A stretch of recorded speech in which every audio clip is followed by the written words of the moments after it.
안녕하세요. 하나님의 잔소리입니다.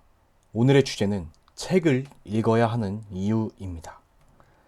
저는 후회를 많이 하는 편입니다. 후회할 행동을 많이 하기 때문이죠. 후회한 후회는 항상 이렇게 혼자 중얼거립니다. 후회를 줄일 수 있는 방법은 없을까?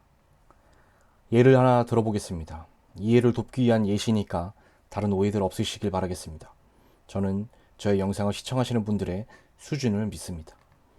만약 내가 가고 싶은 대학교에 수능 성적이 안 좋아서 합격을 못하는 미래의 나의 모습을 미리 본다면 중고등학교 때 수업 시간에 자는 행동을 하지 않겠죠. 이렇게 미래를 미리 본다면 후회할 행동을 상당 부분 줄일 수 있겠다 생각이 들었습니다. 자, 그렇다면 미래를 경험하려면 크게 두 가지 방법이 있겠죠. 첫 번째는 미래를 직접 경험, 두 번째는 미래를 간접 경험. 그런데 이 첫 번째 방법인 미래를 직접 경험하는 것은 사실상 불가능하죠. 타임머신이 있지 않다면요. 그렇다면 미래를 간접 경험하는 것이 미래를 미리 경험하는 유일한 방법이겠네요. 또 고민을 해봤더니 미래를 간접 경험하는 것도 크게 두 가지 방법이 있더라고요. 첫 번째, 미래를 직접 경험한 사람에게 직접 조언을 구한다. 두 번째, 미래를 직접 경험한 사람에게 간접 조언을 구한다. 미래를 직접 경험한 사람? 어렵게 생각할 필요 없습니다. 나보다 앞서 살고 있는 사람은 나의 미래를 경험한 사람이죠. 예를 들어 내가 지금 20세라면 현재 40세이신 분은 이미 나보다 먼저 30대, 40대를 경험한 사람입니다. 내가 겪지 않은 30대와 40대, 즉 나의 미래에 대해 조언을 해줄 수 있는 사람이라는 거죠.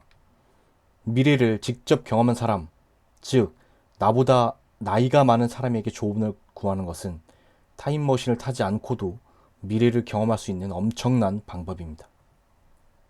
자, 이렇게 두 가지가 있다고 말씀드렸습니다. 그런데 이 첫 번째 방법은 또다시 한계가 있습니다. 시간적, 물리적인 제약이 따르죠. 나보다 나이 많은 사람 아무나 붙잡고 물어볼 수도 없고 주변의 어른들과 대화를 나눌 수 있는 기회도 너무나 한정적이죠.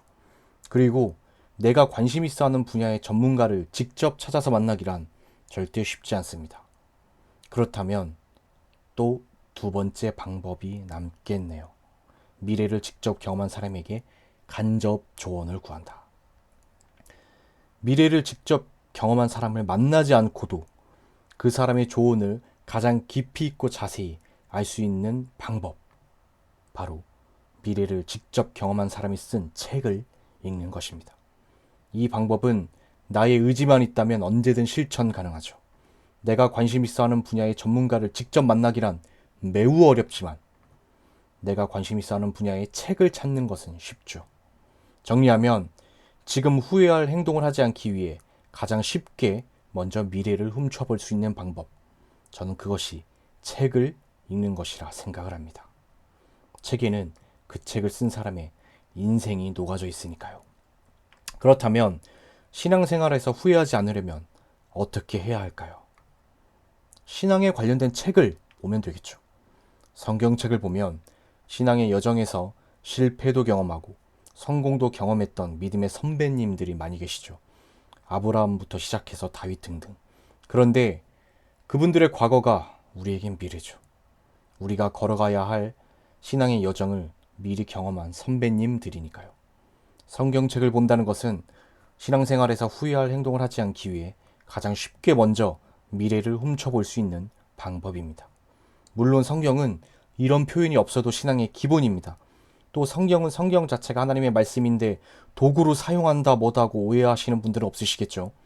저는 이 영상을 시청하시는 분들의 수준을 믿어 의심치 않습니다. 성경책을 기본적으로 많이 보시고 다른 신앙의 선배님들이 쓴 신앙 서적들도 많이 사서 보십시오. 미래를 타임머신 없이 들춰보는데 10,000원, 20,000원 돈이라면 엄청 싼 거 아닌가요? 우리가 스마트폰, TV 등의 시간을 뺏기는 사이 이 비밀을 깨달은 사람들은 지금 이 순간에도 책 속에서 미래를 들춰보고 있습니다. 하나님의 잔소리였습니다.